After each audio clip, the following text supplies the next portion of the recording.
صدر مملکت نے آفیشل سیکرٹ ایکٹ اور آرمی ایکٹ ترمیمی بل پر دستخط کی تردید کر دی ہے۔ صدر عارف علوی نے کہا کہ اللہ گواہ ہے، انہوں نے آفیشل سیکرٹ ایکٹ اور آرمی ایکٹ ترمیمی بل پر دستخط نہیں کیے۔ انہیں آج معلوم ہوا کہ ان کے عملے نے ان کی مرضی اور حکم کو مجروح کیا، وہ ان بل سے اتفاق نہیں کرتے۔ بات کرتے ہیں اویس کیانی ہمارے ساتھ موجود ہیں۔ اویس بتائیے، عارف علوی کی جانب سے مزید کیا کہا گیا ہے؟ دیکھیں، عارف علوی صاحب جو ہیں وہ عموماً اس طرح کی جو ہے چیزیں کرتے ہیں جو فہم والی ہیں۔ کل ہم نے خبر دی تھی کہ یہ دونوں بلوں پر جو ہے انہوں نے دستخط کر دیے ہیں، لیکن آج انہوں نے اپنی ٹویٹ کیا ہے، اس میں یہ کہا ہے کہ میں اللہ کو گواہ بنا کر کہتا ہوں کہ میں نے آفیشل سیکرٹ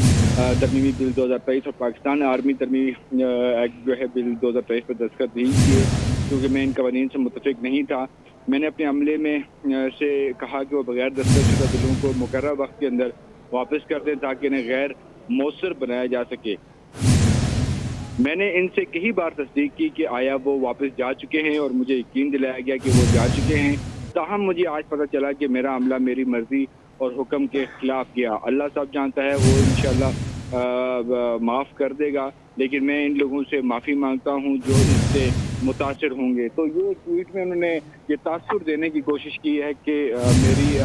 مرضی کے خلاف چیزیں ہوئی ہیں، لیکن جو ہم نے کل خبر بھی کی تھی اس کے مطابق صدر مملکت نے جو ہے ایوان صدر سے وہ دستخط ہوئے ہیں اور اس کے بعد یہ چیز جو ہے وہ قانون کا حصہ بنی ہے۔ اچھا اویس، یہ بھی بتائیے گا، کیا بل پہ صدر کی دستخط ہونا بہت ہی ضروری ہے؟ اگر ضروری ہے تو جب ان کو پتہ ہی نہیں ہے تو عملے نے ان کی مرضی اور حکم کو مجروح کیسے کیا؟ دستخط تو انہوں نے ہی کرنے تھے۔ دیکھیں، صدر مملکت صرف ایک پوائنٹ سکورنگ کر رہے ہیں، اس کے علاوہ اس میں کوئی خاص بات نہیں ہے، اور یہ بیسیکلی سلسلہ یہ ہے کہ ان کے دستخط کا ایک حد ریکوائرڈ ہوتی ہے، وہ ایک ٹائم تک جو ہے اس کو ریٹین کر سکتے ہیں، لیکن آٹومیٹیکلی اس کے بعد جو ہے یہ قانون کا حصہ بن جاتا ہے۔ تو یہی جو سلسلہ جو ہے وہ اسی معاملے میں بھی رہا، لیکن اب وہ یہ اپنی قیادت کو بیسیکلی پیغام دینا چاہ رہے ہیں کہ جو دونوں جو ترمیمی جو بل ہیں جس سے جو ہے شاید جو پاکستان تحریک انصاف کی جو لیڈرشپ ہے شاید وہ اس قانون کے شکنجے میں آ سکتی ہے، تو یہ تاثر دینے کی وہ کوشش کر رہے ہیں اپنے لیڈرشپ کو، جو پاکستان تحریک انصاف ہے اس کی لیڈرشپ کو یہ تاثر دینے کی کوشش کر رہے ہیں کہ میری اس میں کوئی رضامندی شامل نہیں تھی، لیکن یہ چیز جو ہے وہ میں نے کی ہے۔ تو ایک قسم کا ایک ان کو میسج تھا جو کہ انہوں نے اپنی ٹویٹ کے ذریعے جو ہے اپنی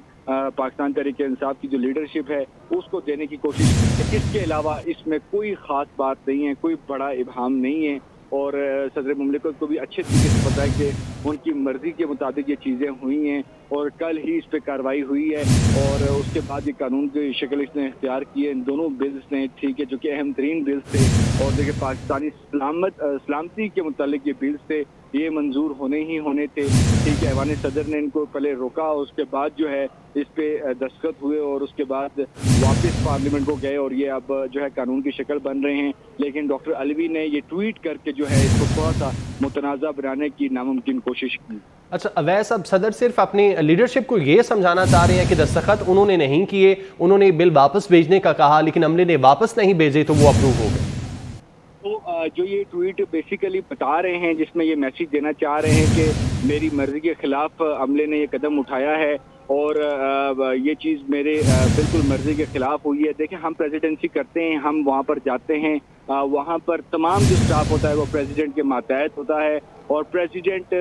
گو کے جو نجی محفلز ہوتی ہیں جہاں پر وزراء پہلے جاتے رہے، سابقہ دور حکومت کے اور دیگر جو ہے پرائم منسٹر جاتے رہے، تو ان کے ساتھ تو ان کی ٹون اور سارا کچھ بہت زبردست اور اچھا ہوتا تھا۔ اگر یہی بات ہے کہ ان کی مرضی کے خلاف ہوا تو پھر تو اصولاً یہ چاہیے تھا کہ پریزیڈنٹ علوی آج اگر یہ ٹویٹ کرتے کہ میں اپنی پوسٹ سے ریزائن کر رہا ہوں کیونکہ میری مرضی کے خلاف یہ کام ہوا ہے تو بات سمجھ آتی، لیکن اس ٹویٹ میں اب یہ بھی تاثر دے رہے ہیں کہ جی میرے مرضی کے خلاف بھی ہوا ہے اور میں اللہ سے معافی۔ جی اویس، آپ ہمارے ساتھ موجود رہیے گا۔